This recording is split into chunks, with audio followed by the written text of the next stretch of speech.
Good evening my friends, good evening. क्या आपको मालूम है कि चीन जो है भारत का कितना बड़ा भूभाग ज़मीन कब्जा कर चुका है। अगर आप सुनेंगे तो आपको बहुत आश्चर्य होगा, बहुत ताज्जुब होगा। चाइना जो है भारत का एक इतना बड़ा हिस्सा कब्जा कर लिया है, जो एक देश, बहुत ही ब्यूटीफुल देश है यूरोप में, स्विट्ज़रलैंड। स्विट्ज़रलैंड के बराबर की ज़मीन चाइना ने भारत का बहुत बड़ा हिस्सा कब्जा कर लिया है। और इतनी बड़े कब्जा होने के बावजूद भी भारतीय नेता उस समय भी कोई खास प्रतिक्रिया नहीं किए, और नहीं आज। जैसे चाइना का डर इनके मन में बहुत गहरा डर समाया हुआ है। यह डर दुनिया के किसी भी अन्य देश में आप नहीं देखोगे। लोग एक एक इंच ज़मीन के लिए कम से कम आवाज़ तो उठाते हैं, अपने पक्ष में लोगों को और अन्य देशों को समर्थन इकट्ठा करते हैं, जिससे कि अपनी आवाज़ को बुलंद कर सकें और अपने कब्जाई हुई ज़मीन को वापस लाने में लोगों का और दुनिया के देशों का दबाव डाल सकें। चीन के कब्जे में भारत की जो 37,244 वर्ग किलोमीटर ज़मीन है, और यह तो एक आंकड़ा है, लेकिन लगभग 4500 वर्ग किलोमीटर ज़मीन चाइना ने कब्जा कर लिया है। वह अक्साई चीन का इलाका कहलाता है। यह इलाका लद्दाख का है।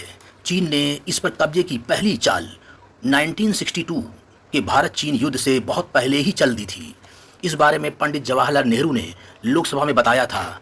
28 अगस्त 1959 को लोकसभा में पंडित नेहरू ने कहा था कि पूर्व और उत्तर पूर्व लद्दाख में बड़ा इलाका बंजर वीरान है। यहाँ पहाड़ है, 13,000 वर्ग फीट से भी ज़्यादा गहरी घाटियाँ हैं। कुछ गणेरिए गर्मियों में यहाँ अपने जानवर चराने भर के लिए जाते हैं। मानो उन्होंने ऐसा व्याख्यान दिया कि वो ज़मीन कोई खास वैल्यूएबल नहीं है, ऐसे ही है, बस कुछ गडेरिए गर्मियों में वहाँ अपने जानवरों को चराने। उनके नज़र में, उनके मन में उस ज़मीन के प्रति कोई ज़्यादा वैल्यू नहीं दिखा। आगे वो कहते हैं, इस इलाके में भारत सरकार के कुछ पुलिस चेक पोस्ट हैं, पर मुश्किल भौगोलिक परिस्थितियों के कारण ये पोस्ट अंतर्राष्ट्रीय सीमा से कुछ दूरी पर बनाए गए हैं। जैसा होता है, अक्टूबर 1957 और फरवरी 1958 के बीच हमारे इसी तरह की कुछ खबरें आई थीं कि एक चीनी बेड़ा, मतलब चीनी जो दल है, अंतर्राष्ट्रीय सीमा पार कर खुरनाक फोर्ड तक पहुंचा था, जो भारतीय सीमा से में है। चीन सरकार का ध्यान इस ओर दिलाया गया था और उनसे कहा गया था कि हमारे इलाके से दूर रहें। इन पहाड़ी इलाकों में कोई स्पष्ट सीमांकन नहीं किया गया है, कोई ऐसा फिक्स लाइन नहीं है, लेकिन हमारे नक्शे में यह स्पष्ट है। इसके बाद जुलाई 1959 के अंत में भारत की ओर से एक पुलिस का एक छोटा सा दल इस इलाके में पेट्रोलिंग के लिए भेजा गया, पीपी के लिए। जब यह दल खुरनाक फोर्ट की तरफ बढ़ रहा था तो सीमा से कुछ दूरी पर हमारे ही इलाके में जो भारतीय भूमि थी, उसमें चीनी सेना ने उस पेट्रोलिंग दल को बंदी बना लिया। यह 28 जुलाई की बात है। चीन ने दावा किया यह इलाका उनका है, पर वे हमारे लोगों को छोड़ देंगे। हमने उन्हें एक और नोट भेजा, एक पत्र भेजा। इसमें उनके दावे पर हैरानी जताते हुए उन्हें स्पष्ट रूप से इस सेक्टर में पारंपरिक रूप से मान्य अंतर्राष्ट्रीय सीमांकन की याद दिलाई। इस पर अब तक कोई जवाब नहीं आया है। हमारे लोग 18 अगस्त को रिहा कर दिए गए। यह जो बात है, यह भारत के पूर्व प्रधानमंत्री जवाहरलाल नेहरू ने संसद में कहा था। इस वक्तव्य के 3 दिन बाद ही नेहरू ने उस बात की पुष्टि कर दी जिसकी आशंका भारतीयों के मन में डर के रूप में व्याप्त थी, और सबसे ज़्यादा डरावना था वह यह था कि चीनियों ने अक्साई चीन के रास्ते सड़क बना ली थी। अर्थात उस जगह अक्साई चीन जो भारतीय क्षेत्र था, उस पर चीनियों ने हाईवे बना लिया था। नेहरू ने राज्यसभा को बताया था चीन में की गई एक घोषणा के मुताबिक यह चिंग गल्टोक रोड, जो शिनकियांग तिब्बत हाईवे भी कहलाता है, सितंबर 1957 में पूरा हो गया था। हमने हालात का जायजा लेने के लिए पिछले साल 2 दल भेजे थे। नेहरू जी बताते हैं कि भारत की ओर से 2 दल गए थे। इनमें से एक को चीन के एक बड़े अफसर ने हिरासत में ले लिया था, लेकिन दूसरा दल वापस आया तो हमने अक्साई चीन इलाके में बनी नई सड़क के बारे में जानकारी प्राप्त की। ये नेहरू जी के बयान थे संसद में। तो दोस्तों, मैं ये बताना चाहता हूँ कि जब 1962 में चीनी सेना भारतीय अक्साई क्षेत्र और अरुणाचल प्रदेश, इन सबको अपने अंडर में ले लिया, हमारी सेना के करीब 7,000 से ज़्यादा सैनिक मारे गए थे, शहीद हो गए थे, और भारतीय सेना हार का सामना करना पड़ा था। कारण क्या था? कारण यह आप भी जान सकते हैं और विचार करने योग्य बात है। हमारे नेता दूरदर्शी नहीं थे। उनके अंदर गुलामी इतनी ज़्यादा कूट कूट के भरी हुई थी, जैसे आज़ादी भीख में मिल गई हो, और वो भारतीय ज़मीनों की वैल्यू नहीं रखे। और उसके बाद की स्थिति क्या रही? बहुत लंबे समय तक केंद्र में कांग्रेस की सरकार रही, लेकिन जिस ज़ोरदार तरीके से चाइना के खिलाफ हम लोगों को जियो पॉलिटिक्स अंतर्राष्ट्रीय मंचों पर आवाज़ उठाना चाहिए, वैसा हम लोगों ने नहीं सुना। क्योंकि भारतीय नेता अपने घरेलू राजनीति में व्यस्त रहते हैं और किसी न किसी प्रकार से सत्ता में बने रहने की लालसा चाहत, जैसा अंग्रेज कह गए थे।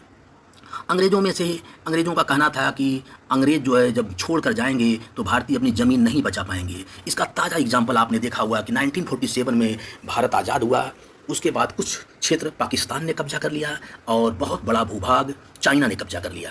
अंग्रेज़ों की ये बातें कुछ हद तक सच हो रही थी। क्यों? क्योंकि भारतीय नेताओं में अपने ज़मीन, अपनी सीमाओं और अपने फोर्स के प्रति उतना जज्बा नहीं था। चाइना और भारत एक समय में ही आज़ादी का स्वाद चखे थे, लेकिन वह चाइना कितनी तेज़ी से आगे बढ़ा आज आप देख रहे हैं। तो दोस्तों, हमारा ये कहना है कि इतना बड़ा भूभाग जो एक देश के बराबर है, चाइना 1962 कोई बहुत आगे का नहीं, 60 साल पहले की बात है। दुनिया बहुत ही जानकार थी और हर मुद्दे बहुत गर्म थे। चाइना ने यह काम तब किया जब वह अमेरिका और रशिया के बीच क्यूबा मिसाइल प्रॉब्लम चल रहा था। चाइना की नीति होती है, जब दुनिया में कहीं कोई देश किसी मामले में बड़े देश विजी रहते हैं, फंसे रहते हैं, तो वह कमज़ोर देशों का शिकार करता है। चाइना में माओ ने उस समय ऐसा ही किया। और दोस्तों, मैं बताना चाहता हूं कि इस समय भी पूरी दुनिया में एक तरीके से युद्ध चल रहा है और चाइना की बुरी दृष्टि अपने पड़ोसी देशों पर तो है ही। पड़ोसी देशों में भारत का अरुणाचल प्रदेश, उसको देख करके वह लाल टपकाता रहता है और कभी भी गटक जाना चाहता है।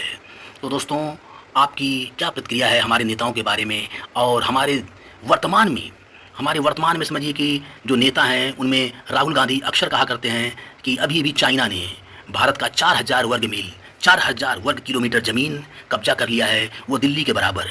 इसमें क्या सच्चाई है? ये बात राहुल गांधी अमेरिका में जा कर के बोले और उसके बाद भारतीय प्रधानमंत्री ने कहा कि ऐसा कुछ भी बात नहीं है। लेकिन इसमें सच्चाई क्या है? ये सच्चाई तभी बाहर आ सकती है जब हर चीज़ की ट्रांसपेरेंसी हो और आप लोग जागरूक रहें और सरकार से सवाल आप पूछें। सरकार से सवाल पूछने का जरिया आपका क्या है? आपका जरिया है बैलेट।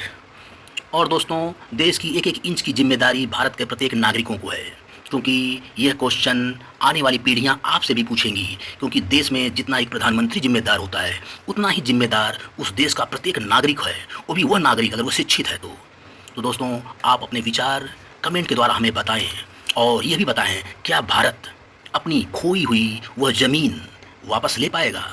ऐसी वह ज़मीन बहुत ही पवित्र है, क्योंकि वह ज़मीन जहाँ कैलाश मानसरोवर भगवान शिव का निवास होता था और भारत का और सनातनियों का और हिंदू धर्म का एक बहुत ही प्राचीन तीर्थ स्थल है और भारत सरकार उस पर चुप्पी साधे रहती है। क्या यह चाइना का डर है? और क्या यह चाइना का डर भारतीय नेताओं के मन से कभी दूर होगा, या चाइना धीरे धीरे भारत को निगलता जाएगा? थैंक यू दोस्तों, आगे हम लोग फिर मिलेंगे। आपके कमेंट्स का मुझे इंतज़ार रहेगा। Good evening.